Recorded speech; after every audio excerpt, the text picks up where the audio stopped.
Atam şehidiydi ilgun Allah, gelmeyin dünyada gelmeyin bana.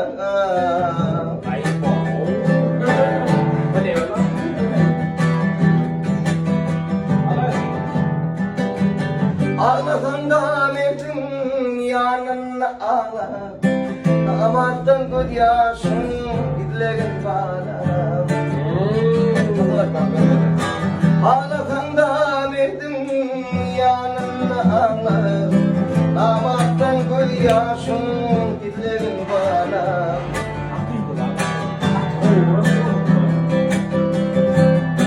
Yola çıkma dostum, kimliğin bilmem, suğa girme suğun şunluğun bilmem.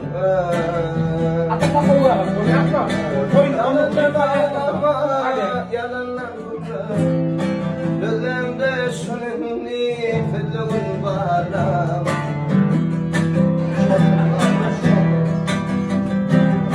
Yalanlar ağlama, yalanlar burada, gözümde şunun nefetliğin bana.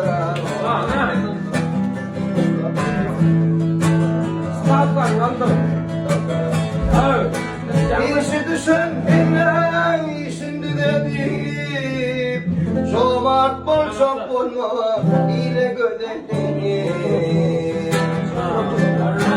Ekmedik bağına ile odadım, gözümde şunun nefetliğin bana.